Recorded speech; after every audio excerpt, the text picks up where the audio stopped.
Hey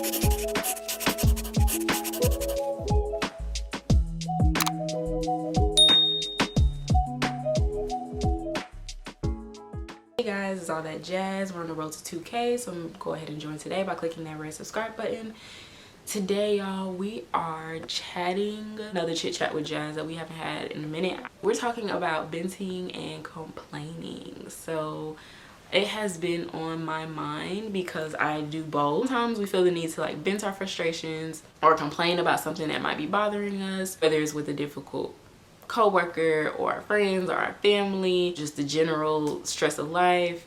And sometimes it can be helpful because we just want to let it out, and I feel like we should talk about how we can do that effectively and when is the right time and place, what's the right way to go about it. Because sometimes I find myself and be like, okay, you got one day to complain about this, and even 24 hours is way too long, you know. So you're gonna figure out, like, my husband is very resolution oriented, so he's just kind of like, okay, so you got it all out, what's the resolution, what's the fix, what are you gonna do, you know. I do appreciate that about him because then it brings me to reality of like, okay, yeah, you're right, like I can only go on so long about it before I'm like, okay, so what's the next step. So number one thing is finding a safe space to really vent with a trusted person or like a therapist, or even in just a journal. Just make sure that it's somebody you can trust and that has your best interest at heart. Like, are they genuinely there for you and want great things for you and only want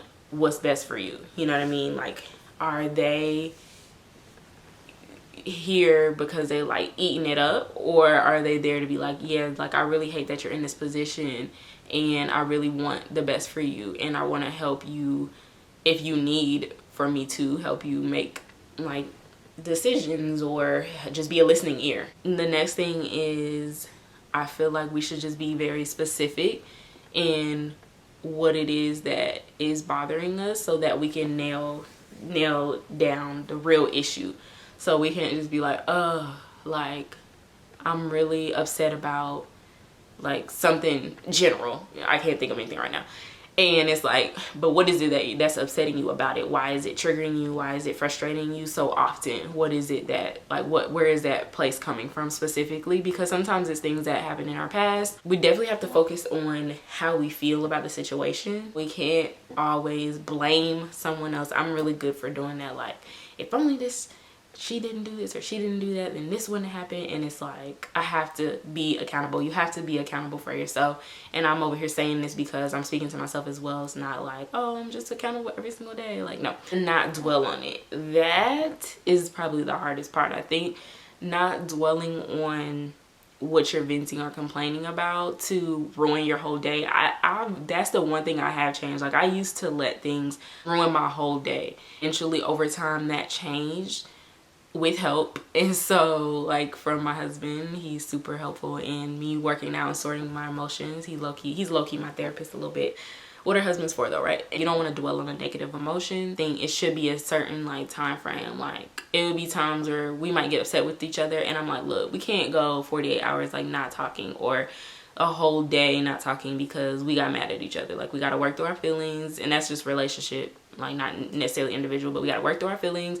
We have to figure out what we're going to compromise on, how we're going to get through this. We can feel how we feel, but we got to move on, like, eventually, or we got to find a resolution. I think that's harder when there's not always a resolution and it's an issue that keeps coming up. That's where things get tricky. Once you get a chance to let it out, I think it's better to try to focus on positive things. I know, like, but that's really hard. I'm not saying it and like, oh, it's just easy, just move on, just brush it off because now we're done venting and it's all good. Like, no. I think looking at the situation in totality and analyzing it for what it is, breaking it down and saying like, okay, what's next? What's the next step? How can this be better? What should we do? What's the next resolution? How can we move forward? My biggest issue is like, I'll complain about something and then I'll be like, it's not even that deep. Like, I'll move on and then it'll happen again and I'm like, okay, this clearly bothered me more. Like, I gotta figure out something. I think there's a difference in venting and complaining, where venting is more so like, girl, I just gotta tell you what happened, or I'm just frustrated because today was a day. And then complaining is more, I feel like complaining focuses on the negative aspect of a situation without seeking a solution. Whereas venting is more about expressing your emotion and tension. And I think venting is a lot healthier than complaining. But if you're complaining to me about something over and over and over, or you find yourself complaining about every little thing, then that's where like you have to take a step back out of take a step back and breathe and say, okay, why do I keep complaining about this situation? Why is it bothering me? What can be fixed? And if it can't be fixed, I got to give it to the Lord, I got to give it to God, or I got to let it off my chest and move on, or I got to journal it out, or I have to pray. Whatever it is that helps you get back to you, you have to do. Because to me, it's different for everybody. Some people could just let it all out and then they'll just move on, forgive whoever they might be upset with, or move on from the situation. Some people might be better at like, you know, going to sweat it out, work it out. They come home, now they're all good. Everybody has a different way of coping. As long as you're coping healthily, I think that's what's important. And then number one is recognizing that you might be complaining or venting. And it's like, who are you complaining to? Who are you venting to? You know, are they boosting you like, yeah, girl, you need to go fight him? Like what are you doing? Or they're like, yeah, you know, are they just hearing you out? Or are they just like, I'm just here. I'll be telling people that like sometimes I just need you to listen. I don't need no advice. I don't need no next steps. I don't need no how-tos. I just need you to listen. You know, you just need that listening ear. I think learning the difference and understanding the difference will help you start being very aware of it and making a different decision in how you think about things and go about things. But I just wanted to do a quick video. This wasn't super long about that because I was thinking in my head like, are you venting or are you complaining? Like, which one are you doing, you know? So I think that's a question we should ask ourselves when we're chatting with other people. But other than that, I appreciate you watching this video.